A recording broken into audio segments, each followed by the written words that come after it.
you, I've got a radio, so I'm going to try and give you a call from the other side. Look at that, should be a fun run. All right, well now, duck down behind the windshield. There they go.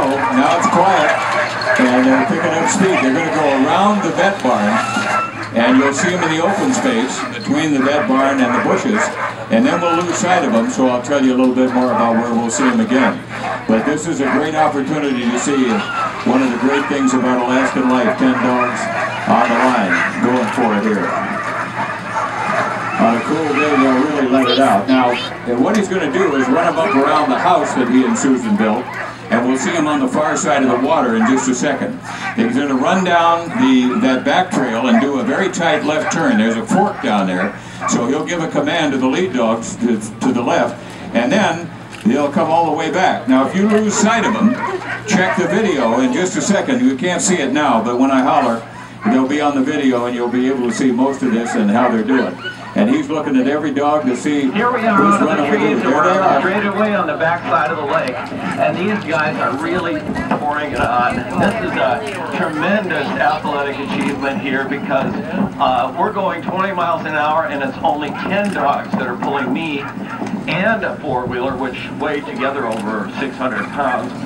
They're pulling us along like we don't weigh anything at all, and that's because of teamwork. Each dog is doing exactly the same amount of work, and that's what you need when you go on the Yukon Quest or the Iditarod, those 1,000-mile races. The dogs have to be able to go over 130 miles day after day, and that takes everybody working together. I have to give them a command. I'll call you on the way back. Huh. Okay, now he just said haw. That's left. G is right, haw is left, but he has no reins.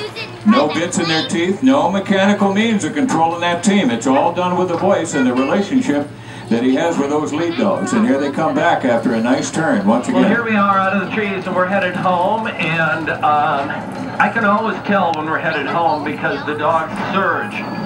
And the reason is because they've been trained to do that. They've been trained to be just like human marathon runners, and that means to conserve energy on the outbound leg of every run so that as we approach the finish line, I can ask them to call on that power to pass teams that might be in front of us or keep competitors behind us. This is a great team with a great future, and I'll tell you more when I get back. Now, Susan was out on the frozen Yukon River one February morning on a training run all by herself.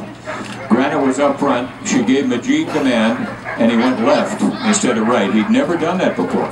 She said, Granite G, he went left again. This time she let him pull the sled off the river up onto a high left-hand bank, and the minute they cleared, the ice collapsed. It was rotten. They would have gone right through right then and died, and we never would have found them. And so not only do you win races with this unconditional love and this relationship, but you get your life saved many times. And it is life and death in many instances out there. So David, nice run. Very good. 3:03 in the rain. That's not bad. Well, thank you very much. These are the guys. Yeah, that was a great run, even on a muddy day like today. And so we want each dog to know how much we appreciate their work. And so each dog gets a pat on the head. And then, of course, after work, everybody loves to play. Yeah, we got to hit the flowers and hit the showers after gym class here. So that's right. That's kind of the routine. Now, I know that folks are going to have questions about what they've just seen. Hopefully, you guys will have some answers. Can we talk down at